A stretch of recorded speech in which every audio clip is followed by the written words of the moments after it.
At Verizon, anyone can trade in their old phone for a new one on us with Unlimited Ultimate, which means everyone in your family could get a new phone and stay on your family plan, keeping you close.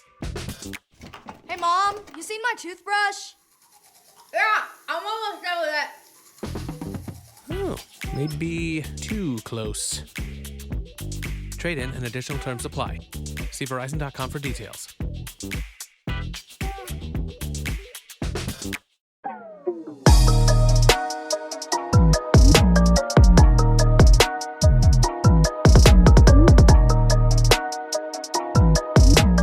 Welcome back to Mama Mystery. I am your host, Kelly. And I am your co-host, Austin.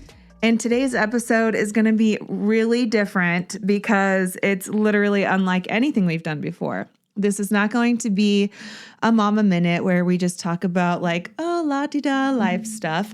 And it's also not going to be a story about a true crime case everybody knows. We're going to talk about something that happened in our backyard literally this morning. And also just the last 10 days because it's just been such a whirlwind. So I was just talking to you last night, Austin, about how we always have our best conversations in the evening because that's like when we kind of catch up with each other and we talk about things and then we kind of go like down a little bit of a rabbit hole. But I always think to myself like, gosh, this would be good for a podcast episode. But, you know, a lot of the topics that we do talk about are kind of random. They're not usually related to true crime. Mm-hmm. However, what's been going on Today was definitely a true crime. So to just back it up real quick, I'll start with like how this whole whirlwind started. The last like 10 days have just been crazy. So, it all started, you know, bad things come in threes. And the first thing that happened was I was rear-ended by this idiot who I'm pretty sure didn't have insurance. But thankfully, I didn't have that much damage to my car. And it's just going to be probably a simple, like, pop the dent out and buff it. But the story was just so weird because I was literally in the car wash and I all of the sudden just felt this big jolt, like I got pushed, but I thought that the car wash like machine broke down or something and that everybody stopped because of that. So like I didn't even suspect in the moment that I was rear-ended. The guy behind me, he was just like this, I don't know. He was kind of a troll, but he ran into me. And then so we exit the car wash and I get out and I see there's scratches and a dent on the back bumper of my car. And then he drives all the way around and parks as far as he possibly can away from me. So I have to like waddle over there because I'm 7 months pregnant at this point. And I was like, hey, do you have your insurance information? And he was like, well, I don't have any damage to my car. And I'm like, don't give a shit. In my head, I'm thinking, I don't give a fuck about your car. I care about my car. And that's not really how insurance works. So why do you think I'm asking you for insurance? It was just a very bizarre situation. And honestly, having to talk to this guy was like the worst part of all of it. So that happened, whatever, we get past it. Then a couple days later, we're at the house and Kennedy, our 9-year-old daughter, was eating ice cream and running around in her socks. And she slipped and fell on our tile floor and face planted the tile floor. She broke her nose and she broke her 2 front teeth. Like she put a V right in the middle of her teeth. It was so traumatic. And it was just one of those situations where you literally, all you see is blood and broken teeth. And you're just like, get in the car. Like I don't know where we're going, but we're going somewhere to fix you because obviously there's something wrong. It's just like your mind as a mother goes to all these places, but like, it's all about like, how can I fix this immediately? And it's like, I'll deal with the emotional stuff later. But that was wild because Kennedy screams bloody murder, but then there's another echo of a scream because it's Jack, who you learn then how much he loves his sister. Yeah. Because he took it harder than her, like as far as the reaction probably. Oh my gosh, he was so freaked out. And, Jack has broken his arm before, and Kennedy was bummed that he had to spend the night in the hospital. But I think truly at the time, Kennedy was really young. I think she was more a little jealous of the attention Jack was getting because she never really expressed, feeling bad for Jack. But now they are a little older, they're a little more mature. And Jack was terrified because he thought she broke her leg. Like that was his thought process. Was in his head, yeah. And it was a wild deal. But she was a trooper, man. You talk about resilient. She ends up not having a fractured roots in the teeth, right? And so doesn't need a root canal.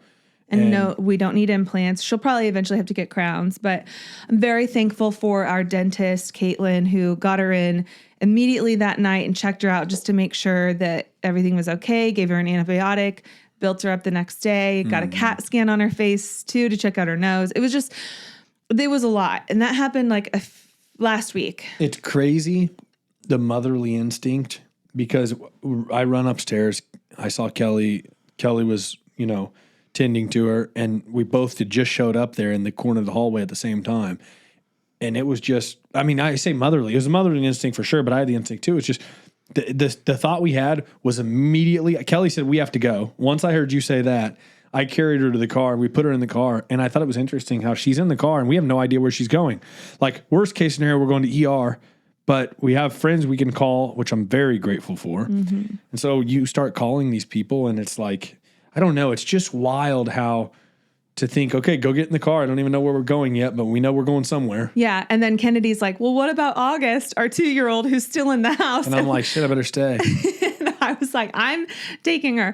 But then also in my mind, I don't know how it even came to my mind, but I literally threw myself on the floor to search for her teeth because I thought they can glue her teeth back on if I can just find the pieces that broke off. And then the next day I was so sore and I was like, oh, it's probably because I was throwing myself on the floor and running around and I have this huge belly that I wasn't thinking about. Another super wild thing about it all was the friends we have that we called, they're like, hey, I know it's stressful.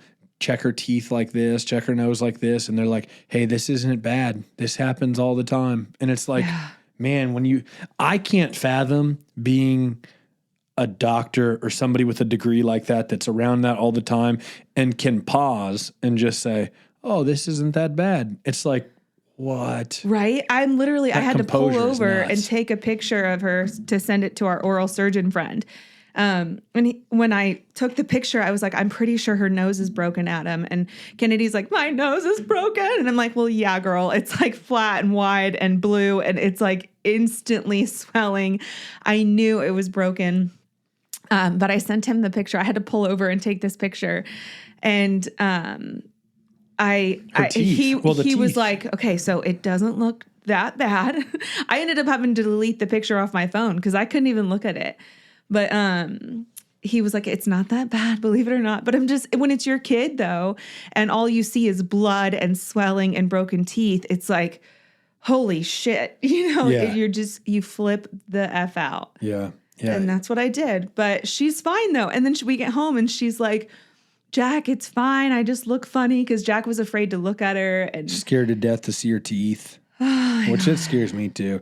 Hats off to people who look at that and anybody who handles trauma and surgery.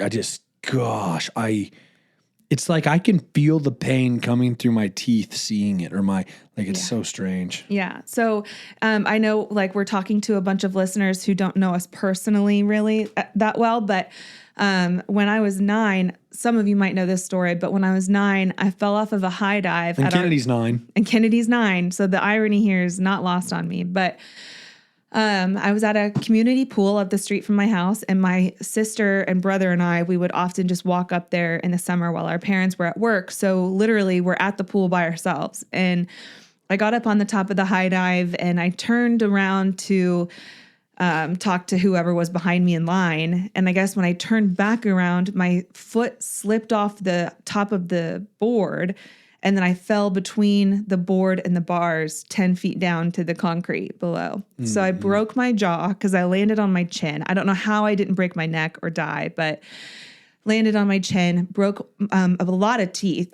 Broke a lot of teeth, traumatized my molars. And so I had to get crowns on my molars and a root canal after the fact. That was gnarly. I mean, you really did it. I spent some time in the hospital. I had my mouth wired shut, and then I had a Herbst appliance, which I don't know, like not many people are going to know what a Herbst appliance is, but it's this like device that you have to wear that's attached to your teeth that has these bolts that kind of stick out and protrude, and then your lip just kind of sets on top of it. Well, my lip ended up growing around it.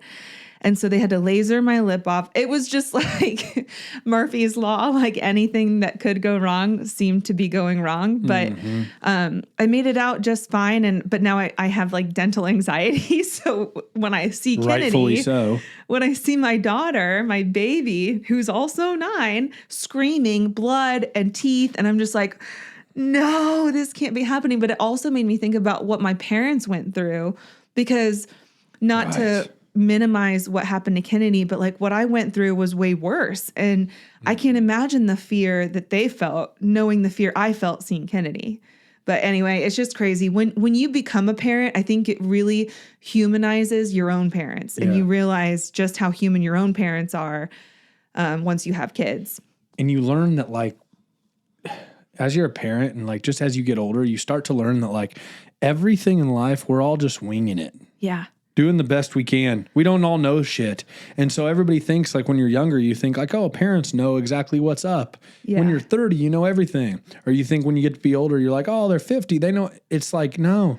No, we all feel like we just graduated from high school or college not that long ago. Yeah, and we all think 20 years ago was in the 80s. Like literally. Oh my gosh. The other day I was with, I can't remember who I was with, but I was with somebody and they said 30 years ago.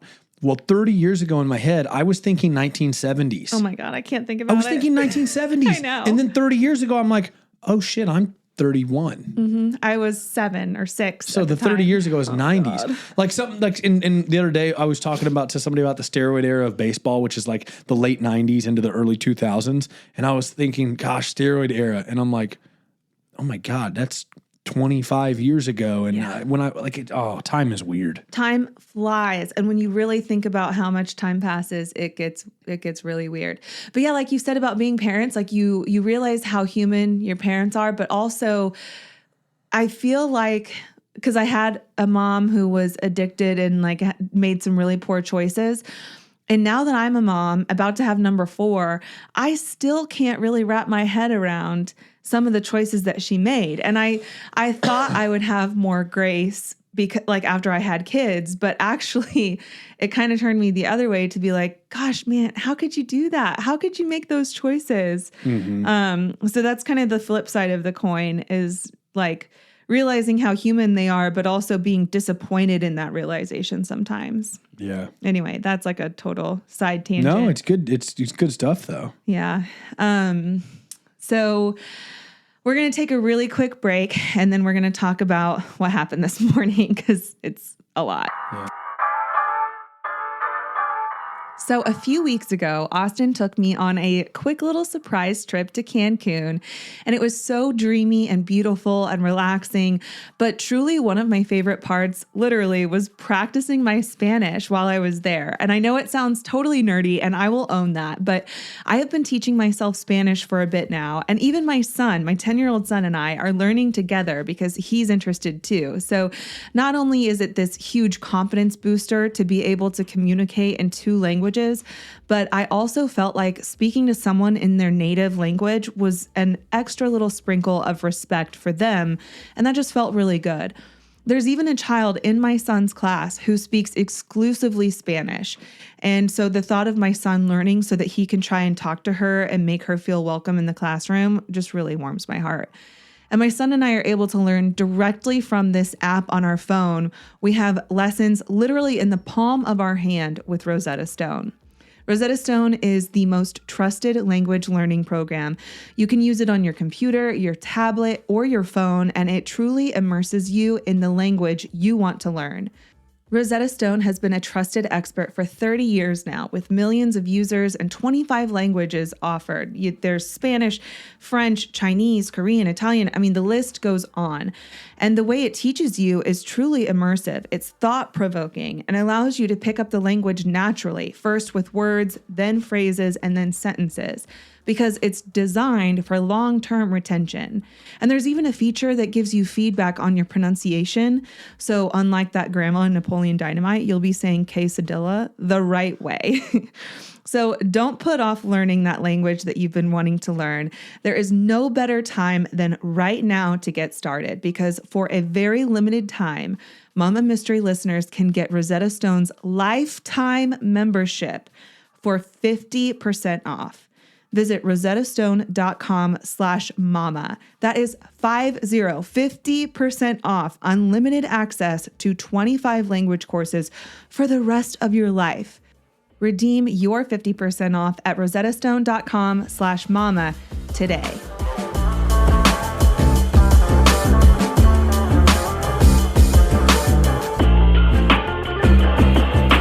Okay, so this morning, this has all happened in the last 10 days. This is what's so freaking nuts. And I've actually been working on a case. We're going to talk about the Karen Reed case and all of that. I don't know if you all saw my Instagram. I made that Instagram story about diving into this case yesterday before all of this happened. And then today I was like, I can't even focus. I can't get my head on straight.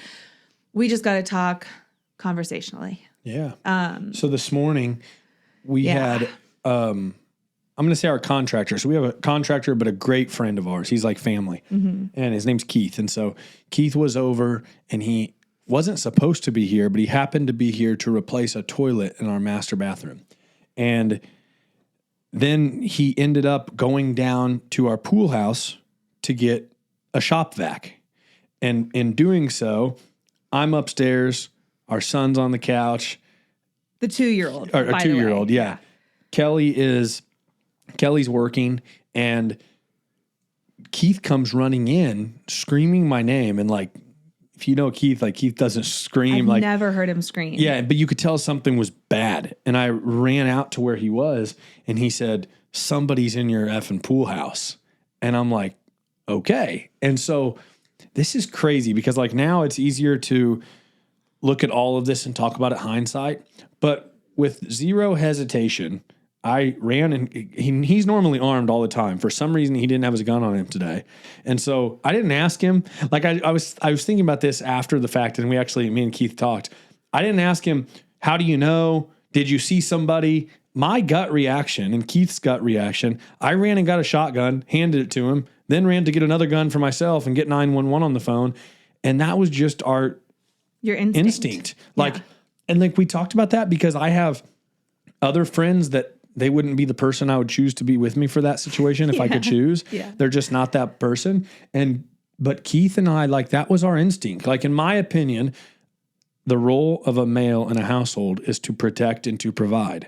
And so that was my instinct. So I run and get a shotgun. So then Kelly comes running upstairs because she heard it. Yes. And I'll let you say what you were feeling. So Keith, I hear yelling, and my initial thought, knowing he was replacing that toilet, was, oh, a toilet is like flooding, and he's yelling because he needs help turning the water off, and I need to grab towels. Like, that's truly what I was thinking as I was coming up the stairs. And then I saw you walk out of our bedroom with a shotgun, and I was like, oh my God. Then my mind switched to, holy shit, our dogs are getting attacked, because we kind of live on a little bit of acreage, and it's not unusual to see coyotes roaming in the woods behind our house. And there's even been mountain lions spotted in this area. So my thought was the dogs are getting attacked. So you handed me the phone, and I see 911 on the screen, and you're like, there's an intruder. Just tell him our address. And I was running to get myself a pistol. And I'm thinking like, okay. And so I scoop up August, our 2-year-old, and I'm telling the dispatcher our address and that we have a gate. And so I'm thinking like someone's got to get her through the gate. Like she needs either a code or whatever. And then I'm thinking they've got guns, like, just so you know, like there's guns out. So like if you need to tell the dispatch or the cops that, like, my mind was just going all over the place. And then And you were so caught off guard. so caught off guard because I'm thinking, I go from in 30 seconds thinking, okay, a toilet's flooding to, oh my God, we're losing our dogs to actually, no, there is a stranger who just broke into our uninvited property, guest, an yeah. uninvited guest. And we know nothing. We know nothing about who he is, what he's doing. There was no time to discuss anything. No, we don't know if he's alone. We don't know anything. If he's armed. So I run back by Kelly, grab the phone out of her hand, and her motherly instinct, she takes our 2-year-old into the closet, just thinking if bullets start flying, don't want to get hit with them, which was super smart. Well, yeah, because the back of our house has a lot of windows that face the pool. And so like, I knew that's where the action was happening. And I thought if bullets start flying, they're coming through the window. So my thought was get August away from the windows. Yeah. So I run out there, and Keith and I have talked about this, and it's crazy because, like, before this, if I had to choose somebody to go through something like this with, Keith would have been the top of the list. And I joked with him. I said, I don't know if you would have chose me top of the list. And he was like, well, now I know I would have, which just felt good. But anyways, I run out there. I go to the opposite side of the pool house. So we're each like quartering where this guy would come out. The only exit. Yeah. And so the way Keith discovered him was he went down to get the shop vac, went into the pool house. Well, the pool house is never locked, and there's like a snack bar area. And then behind that, there's another door that goes into what I would call the pump house, where the pumps and the filters are. And so Keith walks in there, and the door is locked. And he's like, that's weird. Reaches around the window, unlocks the door, then goes to walk in the pump house and notices the lights on, thought that was strange, goes to open it. And as he's pushing it open, he kind of puts his body into it because it won't open. And there's a body on the other side that slams the door shut. And he's like, shit. And that's when he ran in and yelled for us. And so we're both quartering this pool house, not knowing who's in there, not knowing if they're armed, not knowing how many people there are, knowing nothing, right? Then I'm on the phone with the police. And so then the dogs were right next to me. And I'm like, I don't want the dogs to get shot. And so I run the dogs back up and inside. And I'm on the phone. And as I'm running back around the side of the pool house, and we're waiting for the cops, and I start hearing sirens, so I know they're getting close. Keith says he's coming out. And whenever I heard he's coming out, I told the dispatcher, which I got to give massive props through all of this to not only the police officers and just police officers in general, like underpaid, underappreciated. They put themselves in scary situations all the time. And God, hats off to police officers. Underpaid, underappreciated. And they confront it head on, no hesitation. And they walk up on cars in the middle of the night, and like the things they do, like, man, hats off to law enforcement. Anyways, even the dispatcher though, like I told Kelly after all this, I said, I wish I could call the dispatcher back and tell her, great job and thank you. Yeah, truly. he was like, can I call 911 and just thank her? And I'm like, well, you're probably not going to get the same person, but I get where you are coming from. Yeah, and I wasn't literally going to call him, but I'm just thinking it though. I'm like, hats off to them. They're trained to stay calm. And so anyways, whenever I said they're coming out, the lady on the phone was like, don't escalate the situation. Don't escalate the situation. Or if you can avoid it or something. And I was like, ma'am, I don't know if he's armed. You might hear shots fired. Mm-hmm. And then I set my phone down, and he came out with his hands up, and Keith yelled, kiss the pavement, which I gave him some shit for because I thought that was, after the fact, that was kind of a funny way to say it. Anyways, obvious altercation, telling him to get on the ground and stuff. He gets down on the ground, get your hands behind your back, told him to shut his mouth because he kept talking. And then it was just, man, that's a nightmare, right? To deal with an intruder. And I can say this, I've always, I'm wondering if everybody does. As a kid, I would be scared of that. I've always been afraid of that. Mm-hmm. And like as a kid, obviously more fear. And then as an adult, more of like, be prepared if something like that happens. Mm-hmm. And man, you're in that situation, and it's not, at least for me, I'm not a Billy Badass alpha male that's like, I'm gonna fuck them up, Mm-hmm. I'm gonna bounce their head off the pavement. I'm not like that. I had the gun pointed at this guy's head and did not want to have to kill somebody. Mm-hmm. Didn't want to have to take someone's life. But knowing that, like, if this gun's getting fired, that's what it's doing. And don't move and don't take off. And you don't know. You don't know what he has on him. He could reach you don't know if he for. has drug needles on him. He's going to stab you. You don't know if he has a gun. You don't know if there's someone else behind him. You don't know if anybody else is in there. Right. There's so much you don't know. There's And so much unknown. And everybody can sit there and say what they would do and what I would have done. Billy Badass. No, in my mindset, protect. And if you got to kill him, I don't want to do this. But I'm not going to, I wasn't aiming at his feet. I was aiming at his head. And it's a scary thing. It's terrifying. And when I was in the closet with August, I was shaking and I couldn't breathe. And all I could think about was, God, if this gets worse and Austin has to shoot whoever this person is. Or Keith, they're going to carry that with them forever. And so I just was thinking, I wasn't even thinking so much about you guys getting hurt because you guys made such a great team and you handled it so like methodically and like just so I know you say that it was all on adrenaline and just split second decisions, you know, but the way you guys handled it, you couldn't have handled it any better. And so I'm just in the back thinking like, I have total faith in Austin and Keith to protect themselves in this house and Austin or in August and I, but I just really hope they don't have to do something that's going to haunt them forever.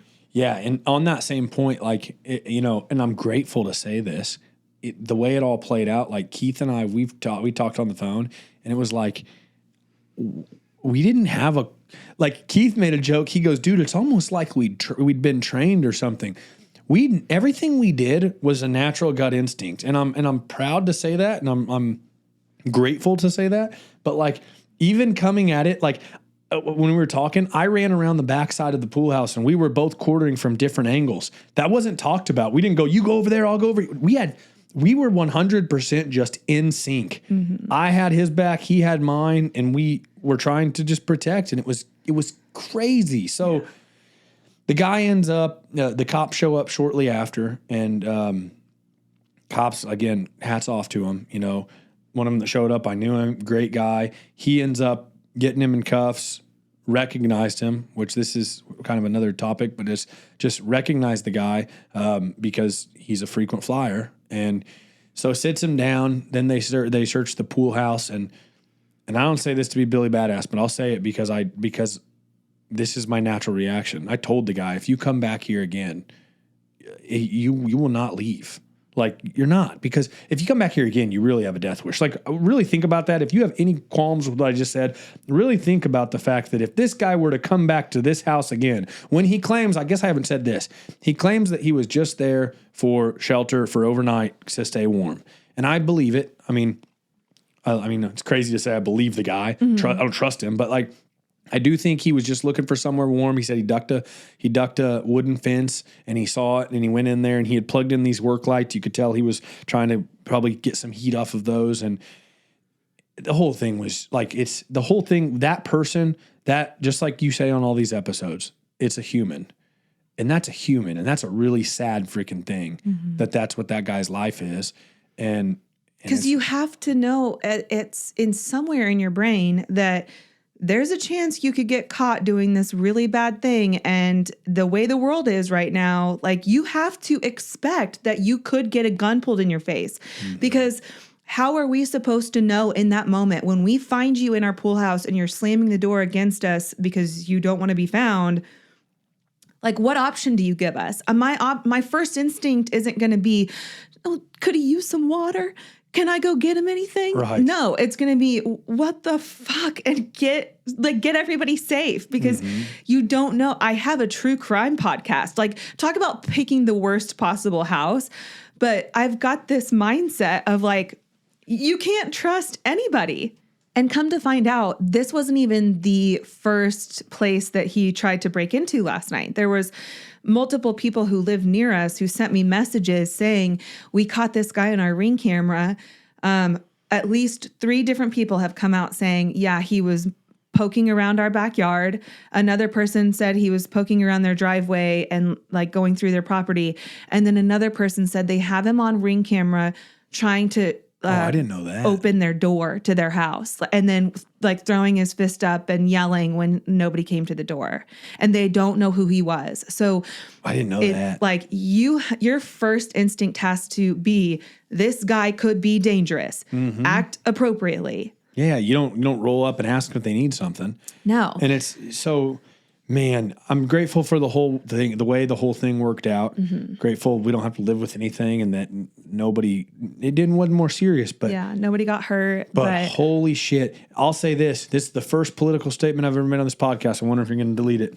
I'm not. If you're one of these people that says take away guns, the bad guys can get the guns too. Yeah. And if you're one of those people that says defund the police, you're a moron. Because I'm so thankful for the police. I know that every group has their rotten apples. Okay? 100%. Are there dirtbag cops? Sure. Are there dirtbags everywhere? Yeah, absolutely. Dirtbag of every color, shape, size. But the ones that showed up at our house today were people I am very grateful for. And if you don't have, like, think of that situation. If you don't have guns, or if you, or if the police were defunded, what do you do? And what if he has a gun? Because that's the way the world works. Isn't, oh, you can't do that, so nobody does that. No, you can't do that. And then bad guys break the law. Yeah. Drugs are illegal and they still find a way to get their hands on those. Yeah. So just making them illegal. Rape and all the other crimes. Like, it doesn't cut it. No. And so it's just, and I don't really care if people don't like that. I can't imagine the people that listen to this are people who think we need to take away guns or we need to, it's just crazy. And you have to be able to protect yourself. You have to be able to protect your family. When I was all done with, and after I thought about how grateful I was, everything went and everything, I thought of one person and who I know, and the one person who I know who I've had conversations with them before about not owning guns and how they need to own a gun. And I've literally had conversations and I've said, this has come out of my mouth. Dude, you can thank my wife for having Mama Mystery podcast, but what are you going to do if somebody comes in there into your house and wants to massacre your whole family? What are you going to do? You going to have a baseball bat and they have a gun? What are you going to do? Like, it's crazy. Mm-hmm. I would rather have it and not need it than need it and not have it. And there are ways to handle them safely. There's ways to teach your family or your children, you know, how serious they are and not to touch them. And there's ways to keep them locked up so they're not just easily accessible. There's ways to make it work. But and can mistakes still happen? Yeah, and that's horrible. And obviously we're not going to sit here and hit all the asterisks of the conversation. But in general, you can't just take them away. And I'm so glad that we had them, because if it got any worse, or if he had a gun or whatever. I mean, I'm thankful we had them and didn't necessarily need them, but I'm really glad we didn't need them and not have them. Yeah. I mean, you know, and one thing that was eye-opening to me today also, I told you this earlier, is having multiple guns. I've always had guns positioned in safe put-up spots, but where they are readily convenient, different parts of the house, vehicles, whatever. And my mindset on that is, like you just said, you need it, you got it. But today, and then I've always thought when people have multiple guns or people have like a whole arsenal, I've always thought one of two things. Okay, that's a hobby of yours, right? Or like our situation where we have these and they're strategically placed. But I've never in my life thought of until today, because Keith normally carries. Keith wasn't carrying. I was immediately able to arm Keith and arm myself. And if I would have needed to arm you, I could have armed you.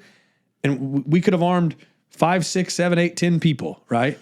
And that is something I'd never thought of until today, where it's like, man, you should definitely have one. Wouldn't hurt to have 2 or 3. And for that reason. And I'm here to tell you today, I'd never thought of that until I was in the situation today. Yeah. And you know, it's funny. I posted this story on my Facebook page because I usually get pretty good engagement on Facebook, and I usually only put things on there that I think people will either be interested in or benefit from. And so I made this a public post, and a lot of people were sharing it, and they were very, very supportive. But there's always got to be the one, Which shouldn't even person, get a call out, but it's more so just silly. It's laughable. It's just silly because this one person was like, okay, like have some decency for this guy. And I'm like, well, the girl said, okay, he was in your pool house, but he didn't do anything. Right. And you Should know, we have gone and got him a Pop-Tart? right. Hey, come on out. I got you a beer and a Pop-Tart. Let's talk. Let's What are talk we about why supposed- you're doing this, why you're making bad choices. Yeah, you walk down to a pool house and you get slammed out of your property. Who in their right mind says, well, have some compassion for him? Those are the type of people, though, who have never probably had something like this happen, who they'll never be able to understand the fear I felt whenever I was in the closet with our baby, the baby in my belly and the baby in my lap, unable to really take a deep breath and calm down because I didn't know what was going on. That's a helpless feeling. And they don't understand the fear that you and Keith probably felt, not knowing what was about to happen next. That's a terrible, terrible situation to be in. I don't wish it on anybody, but people who speak like that, I'm just like, it's easy for you to say that behind your little glass screen of your little iPhone. But if you have not actually been in this situation, you have no right to tell me how to feel about it.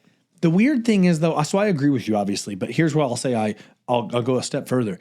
A lot of people have never been in this situation, but can at least have normal logic to say, Right. I mean, to me, like, I don't know. Here's the deal. People like that, I just know we're never going to get along, and that's okay. It's no different than when I'm going down the road and somebody's going 5 under the speed limit. I don't even need to meet that person To know that I'm not gonna like 'em. Me and you aren't going to get along. And it's not to say, you know, I'm right, you're wrong. We're just very different people. If you're going 5 under, 10 under, we're not the same.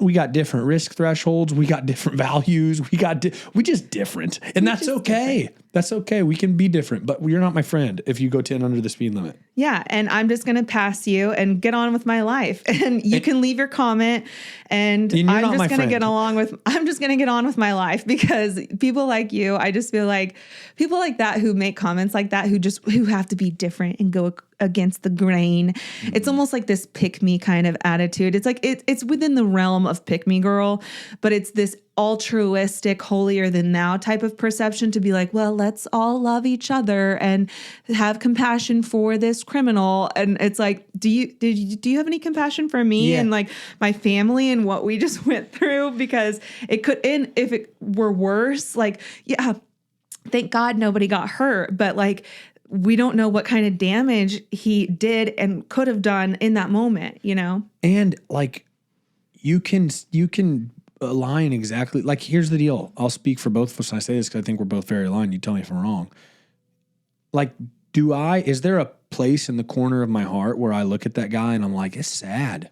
It's absolutely sad. And I wish there was more out there to help people with addiction and mental health and everything else.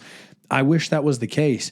But it doesn't change the fact of like, I'm going to protect my family when that happens. Yeah. You know? And